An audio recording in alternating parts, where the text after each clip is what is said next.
So, in the year 2000, the election, Bush v. Gore, was decided by 537 votes in Florida, Duval County, Florida. That number is burned on the back of my retinas. And for the early 2000s, I saw it every time I closed my eyes, every time I got in my car and made the commute to a job in Northbrook, Illinois from Chicago, when I was driving a 1992 Crown Victoria that had windows which would not roll down and an air conditioning that did not work. It was about an hour and a half, 20-mile drive. And during this time, hearing seeing that number 537, and then hearing what George W. Bush was doing to our country, and interviews and quotes, and thinking about that number, and being in the heat and the sweat dripping into my eyes, and driving to work a minimum wage job, and my car has no air, and the windows are up, and I snapped. I lost it. I had to do something. I had to leave the job. I had to make a difference. And so by 2004, earlier, well, it was 2003, the next election was gearing up, and I said, I've got to do something, and I'm going to Florida. I'm going to Duval County, Florida, where this election was stolen, and I'm going to do something about it.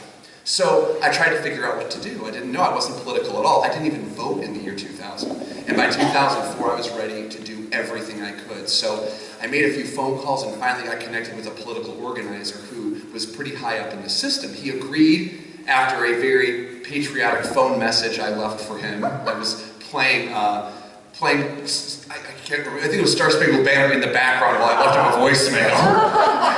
And I ended the voicemail saying, call Jeff Geiger, your candidate for a return call, something like that. So he finally called me back and we met. And he said, we talked for about half an hour, he ate some burgers and fries, and he said, hey look, I'm going to set you up with this job. It's not a great job, but it is in Duval County. So if you really want it, if you're really willing to give everything, you're going to have to quit your job and you're going to have to go in 2 weeks.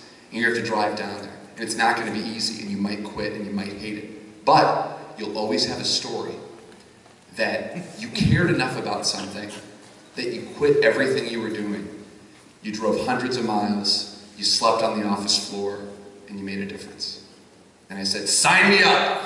Because at least I'd be driving more than 5 miles an hour in this Crown Victoria with windows that didn't work. So, got in my Crown Victoria, and I drove. I quit my job, I drove down to Florida, and true to his word, I slept on the floor of the office that night. They had not set up housing for me.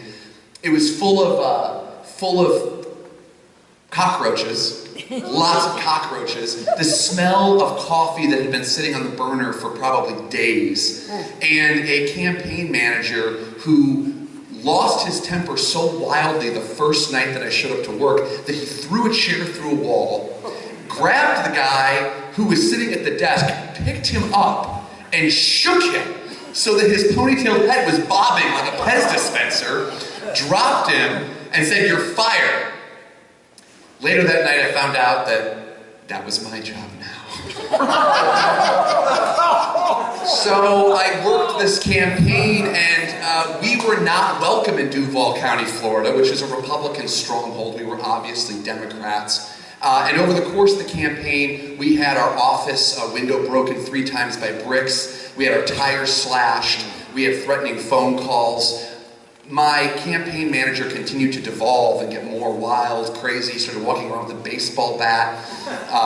And there's a lot of stories. There's a lot of stories from this time, but something that really sticks with me is that all of these people, these maniacs, these madmen that I was working with, who were getting paid minimum wage or nothing, these were the people on which the fate of our country rested. And in that election, John Kerry did not win, but it gave me endless admiration for the people who were able to do that, who were able to drop everything, drive hundreds of miles, and give what they could to make this country a better place. No matter what disagreements I had with those people, on every November 2nd, the day of the election, we all still text each other, we send pictures, thumbs up, keep fighting the good fight. Yes.